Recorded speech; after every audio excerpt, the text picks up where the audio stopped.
नमः शिवाय। नमस्कार दोस्तों, स्वागत है आप सभी का आपके अपने YouTube चैनल खुशहाल ज़िंदगी में। दोस्तों, आज की वीडियो में हम आपके लिए कर्ज मुक्ति का रामबाण उपाय लेकर आए हैं। दोस्तों, कर्ज एक ऐसी समस्या है या फिर इसे हम बीमारी के रूप में ले सकते हैं जो धीरे धीरे व्यक्ति को अंदर से खोखला कर देता है। चाहे कर्ज किसी भी वजह से लिया जाए, लेकिन जिस व्यक्ति पर कर्ज रहता है उसके रातों की नींद गायब हो जाती है।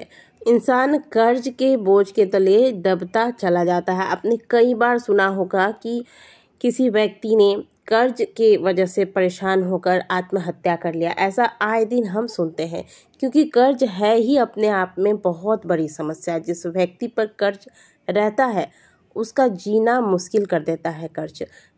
लेकिन आज के वीडियो में कर्ज मुक्ति का बहुत ही सुंदर उपाय आपके लिए लेकर आई हूँ। वीडियो को ध्यान से सुनिएगा और यदि आप भी कर्ज की समस्या से परेशान हैं तो इस उपाय को विश्वास के साथ एक बार करके जरूर देखिएगा। यदि विश्वास के साथ आप इस उपाय को करते हैं तो लाखों का कर्ज भी आप महादेव की कृपा से समाप्त कर सकते हैं।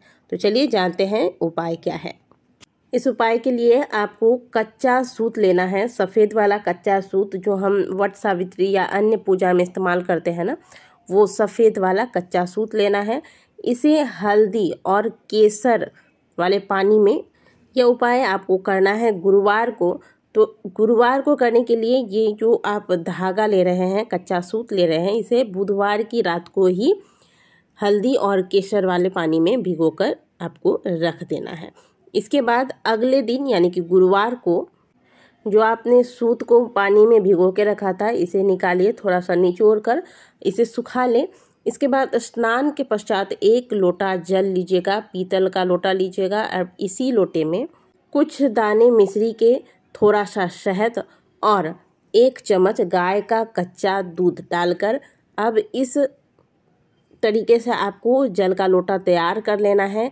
ये सारी सामग्रियां आपको इस जल के लोटे में अवश्य ही डालनी है। 1 लोटा जल लीजिएगा, इसमें 1 चम्मच गाय का दूध, थोड़ा सा मिश्री और थोड़ा सा शहद डालकर आपको यह जल और जो सूत है, कच्चा सूत जिसे आपने हल्दी और केसर में भिगो कर रखा था, इसे लेकर आप पीपल वृक्ष के पास जाएं। पीपल वृक्ष थोड़ा विशाल हो, जहाँ सभी लोग पीपल वृक्ष की पूजा करते हैं, ऐसा पीपल वृक्ष चुने।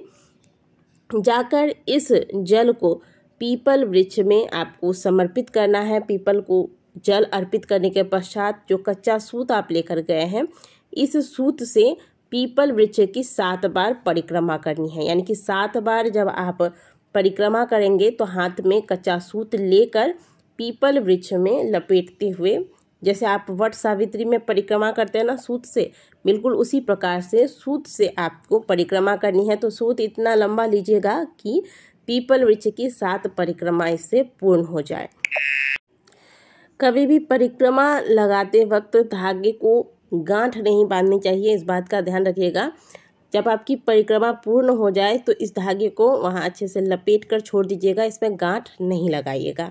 इस प्रकार से परिक्रमा पूर्ण कर लें। लगातार 21 गुरुवार तक आप इसी विधि से पीपल को सींचना आरंभ कीजिए। जो परिक्रमा विधि बताई गई है उसी प्रकार से करेंगे। जो धागा आप ले जाएंगे कच्चा सूत, यानी कि वो कम नहीं पड़े, इस बात का ध्यान रखिएगा। बिल्कुल आपको थोड़ा सा ज़्यादा हो जाए तो चल जाएगा, लेकिन कम नहीं होना चाहिए, नहीं तो फिर आपकी ये जो उपाय है, जो पूजा है, वह अधूरी रह जाएगी। तो ध्यान रखिएगा इस बात का। साथ में आपको गुरुवार का व्रत रखना है। यदि व्रत के साथ इस उपाय को करते हैं तो ये और उत्तम है। तो व्रत अवश्य कीजिएगा। बहुत से लोग गुरुवार का व्रत रखते हैं, तो व्रत के साथ आप इस उपाय को करें। और यदि आप गुरुवार का व्रत नहीं रखते हैं तो भी इस उपाय को आप कर सकते हैं, लेकिन अच्छा होगा कि गुरुवार का व्रत आप आरंभ करें।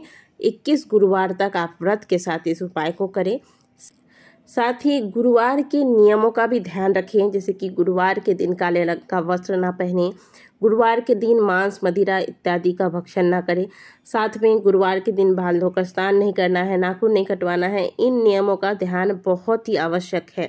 गुरुवार के दिन यदि ये कार्य किए जाए तो इससे व्यक्ति भयंकर गरीबी का सामना करता है। इसीलिए इन कार्यों को करने से बचना चाहिए। साथ ही यदि आपके जीवन में बहुत ज़्यादा परेशानियां हैं, बहुत बुरा समय चल रहा है, तो जिस व्यक्ति पर कर्ज है या फिर जिस व्यक्ति का बुरा समय चल रहा है, उसके हाथ से छाया दान कराना चाहिए। छाया दान कैसे करेंगे? छाया दान आप शनिवार को या फिर अमावस्या तिथि पर कर सकते हैं। इसके लिए आप लोहे का एक पात्र लें, एक कटोरा या जो भी आपको हो जाए, छोटा सा पात्र। इसके अलावा लोहे के अलावा यदि आप स्टील का लेना चाहें तो स्टील का भी ले सकते हैं। अब इसमें तो इसके लिए आपको पीपल वृक्ष के नीचे जाना है। एक पात्र में, चाहे वह स्टील का पात्र हो या फिर लोहे का, इसमें सरसों का तेल भर ले और जिस व्यक्ति का बुरा समय चल रहा है उस व्यक्ति को इस पात्र को हाथ में रखना है और जिस पात्र में आपने सरसों का तेल भरा है इसमें एक सिक्का रख देना है। सिक्का रखने के पश्चात इसमें अपनी परछाई देखनी है।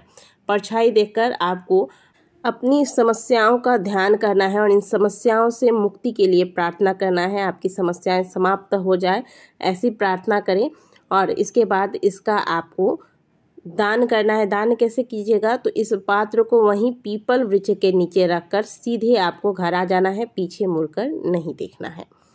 कहा जाता है कि छाया दान करने से व्यक्ति का कितना भी बुरा समय क्यों ना चल रहा हो, वह बुरा समय धीरे धीरे समाप्त हो जाता है।